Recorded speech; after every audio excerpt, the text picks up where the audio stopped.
Hey everybody, Brett Rice, Core Vision Financial Group, coming to you today with another installment in our series on financial topics. Please go to our YouTube page and subscribe so you'll be notified when we post new videos.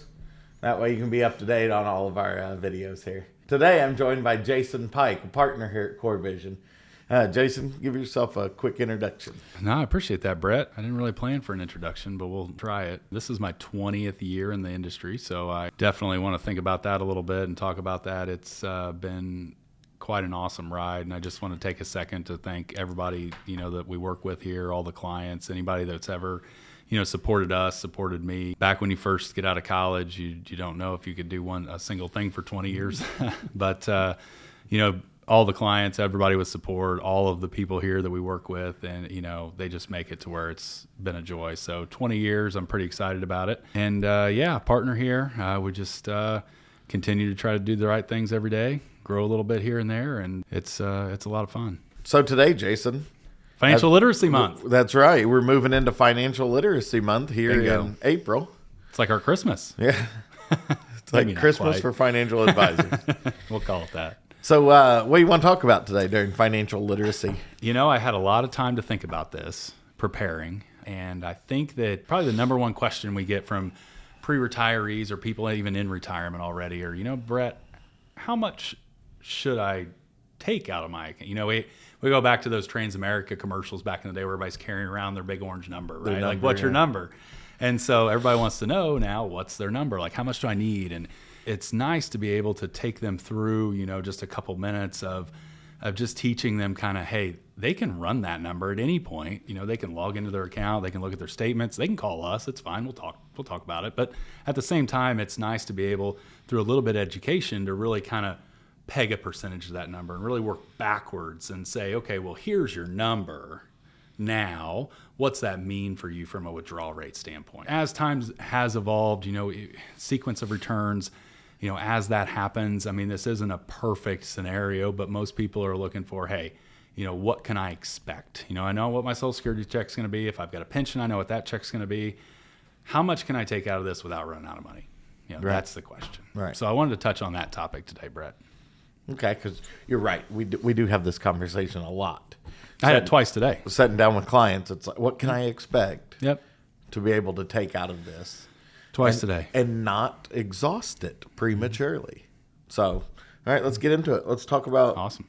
safe withdrawal rates. Back in the day, let's think 20 years ago, the rule of thumb was 5%, maybe 6%, as a withdrawal rate. So if somebody's got $500,000 sitting in their 401k or a nest egg, or they're, hey, these are retirement assets, how much can I expect off $500,000? Well, if we start applying those percentages to get an annual amount, you can take it monthly, however you want to, but use the percentage, get an annual amount, and work backwards. 5% on $300,000, $15,000 a year, sure. right? Yeah. So if somebody's got $500,000, back in the day, we'd say, hey, this is what you can probably expect. Now, we have the planning software to utilize that we can get into the, if something's going to be close, if we're working on a situation where somebody's retiring early but putting off Social Security, we'll definitely implement that software to really kind of show, hey, this is where we need to pull money from in order to make this happen. But as a rule of thumb, that 5% number, remember I mentioned that was 20 years ago, has now moved to 4%. 4%.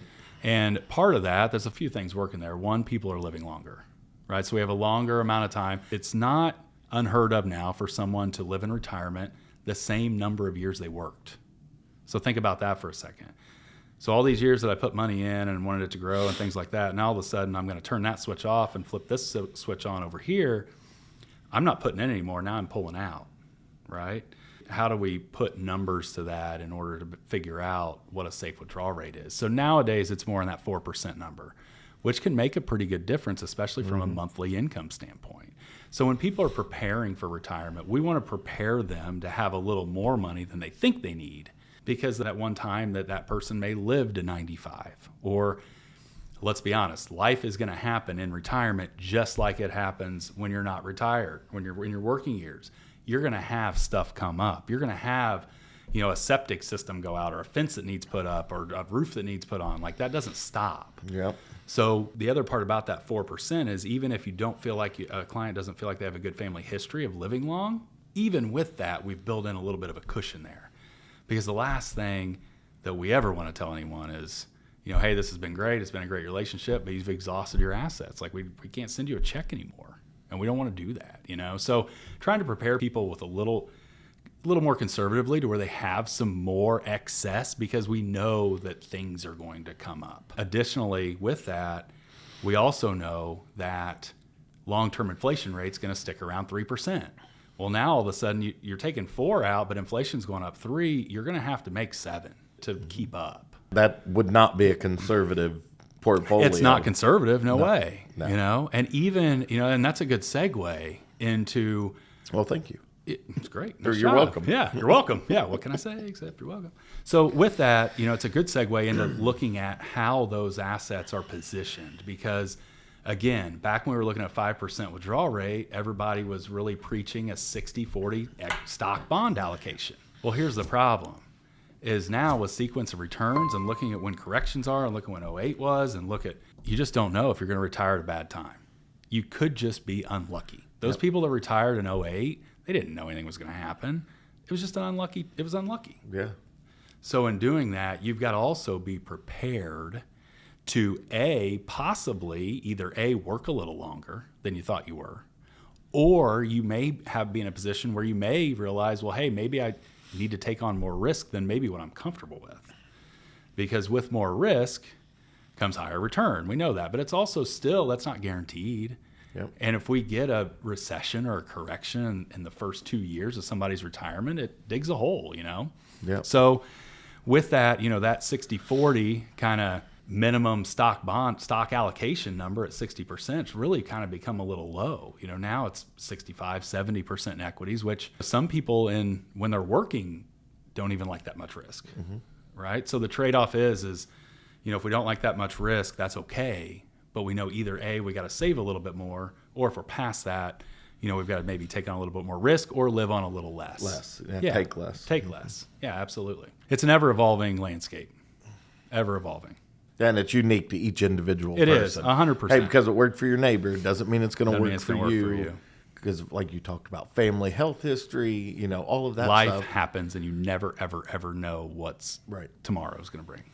I think I like the way you started this when you were like, we'll have that conversation with you, but I think people educating themselves on all of this stuff allows for, usually a deeper conversation when we come in and we start having this conversation with clients, that if they've already started building their own knowledge base, then we can talk about it at more depth and everybody has a much better understanding when we're sitting there having that conversation. So I really like that you started it off like that. And I think another strong point with that is with that education and those deeper conversations become people understanding expectations better. And as long as both people sitting in that room trying to plan this out understand expectations, the rest take care of itself. We're going to be realistic. We're not doing our job if we say, oh yeah, we think you can probably retire and never run out of money, when in reality you probably could. Yeah. So we're not trying to be a bearer of bad news at all, but at the same time, we're not doing our job if we don't paint as much of a realistic picture as we can. Right. And that's one of the things we're here to do, is help people see the blind spots, right? You bet. Right? That's why, we have all this experience from all these different clients who've been through this, all these scenarios, right? And we can say, look, we've seen this happen before. Yeah. Right? Like you said, all of a sudden you got home repairs and blah, blah, and you're drawing that out of there. Next thing you know, you're like, hey, we're going to have a problem. And they're like, no, you told us we weren't going to run out of money. Right. Well, we didn't account for, new roof, I have to have all those conversations up front. Just life is going to happen. That comes with some of the experience of meeting with people the last 20 years. It's just you evolve into this and you work on how and what to really educate people on about what they can really relate to and how they can process that. And I've just come to the conclusion that if everybody knows what the expectations are and here's what can wreck it, then you're in a pretty good spot, at least from a relationship standpoint. Yeah. The expectation never was for this account to make 12% a year. It also wasn't the expectation for you to take out an extra $30,000 a year. Right. And that happens sometimes. And I think, people, when they save and save and save into their 401k, they retire with, six figures in it, or relative, whatever it is, it can be relative to any situation. They just think that can never run out. they're like, that's just such a big number that it can never run out. And it's just simply not the case. Like I've seen it happen. You know, I've seen people roll through it, and it's not fun. You talked about sequence of returns. Couple bad years right in the very beginning, a couple of excessive withdrawals. Next thing you know, you could be in a completely different situation than what we had planned for. And here's the problem with that sequence of returns and how that works is especially when you're taking money out. If your account's down 20%, you don't have to just do 20% to get back to even, right? It's something like, don't quote me on the number, but it's something like high 20s, 27, 28% just to get back to even. You have less money for your money to compound on. You're not adding. You're retired. You're taking out. So let's say we're pulling 4% out. Market's down 20. We're out 24% right now. We're going to be out 4% the next year no matter what, because ain't no way we're taking a pay cut. You learn to live on what you have, right? We're not going to take a pay cut. Okay. Well, now we're down 24% and got to do 30 plus to get back to even. So understanding that and having those conversations, another conversation I had today was that exact one. And I think just having that and people it's a way that people can wrap their minds around it and really internalize it and think about things, hey, this is what the next really 20 to 30 kind of look like. Here's how I can position myself and be comfortable with it, with the process. I mean, because it can definitely change dark real quick. Very quick. So wrapping this up, let's just kind of real quick, what's your last words on this? I think it's a great thing to look at. I don't care what age you are. You can do in your, you can reach out to us. There are multiple ways to get a hold of us. I think you're on at the end of this. Reach out, ask questions. Somebody here will talk to you for sure. Like, there's never a stupid question. Don't think that, just because you had life happen and had kids and had a mortgage and it's like, oh, you're 35 and just now starting. Like, don't take that for granted. You will never, ever get age 35 back to get started. It's never too late to start, and there's never an amount of money that doesn't matter. Right. So even if it's just, hey, my company is, matching 4%, or I've got to do 5% to get 4%. I mean, that's a good chunk of money that they're giving you for free every year. Then you get to turn around and invest. So just try to get that free money. If you can't, don't not do it because you can't do the full 5. Do 3. Bump it up.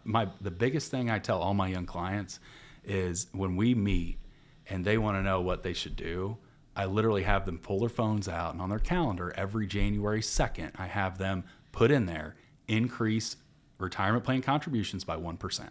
They won't feel it. And it will help so much because they're 30 or 35 years old now. Think about how much is going. I mean, they're maxing that plan out without even thinking about it by the time they're 45 or 50. Game changer. It's a big one. I mean, it's a 7-digit game changer. And I know people be like, oh, okay, whatever. But it's a 7-digit, for a lot of people, that's a 7-digit game changer, just if they would do it. You're not going to feel it. You're not going to miss 1% because you probably got a 3% cost of living adjustment. So with that being the case, that's something easy everybody can do. Make sure you're getting the free money, your 401k plan if you have one, max it out, keep it going, up it by 1% a year. Do some of those things. But I think ultimately, with this being Financial Literacy Month, there's going to be a lot of third-party stuff out there. Just try to gravitate towards some areas you might trust, read some articles, gain some viewpoints, get some education, and then, like you said, we can have a little bit higher level conversation that helps that understanding. Yep. Setting the expectation, right? Absolutely. People think I really like the way you're phrasing that as, there's no amount of money that's too small, because it's super important to that person, right? I mean, I just think that's great nugget there that you've shared. So many people will think just because I can't do the amount to get the free money, I'm just going to wait to do it until I can, which ends up being, when do they do it? Never. Super Thanks for important. joining us. I appreciate it. Thanks for having me, Brett. Again, Brett Rice, Core Vision Financial Group. Thank you for taking the time to watch our video today. Please go to YouTube and subscribe. Check out all of our videos there. Contact information's at the end of this video. Thank you very much.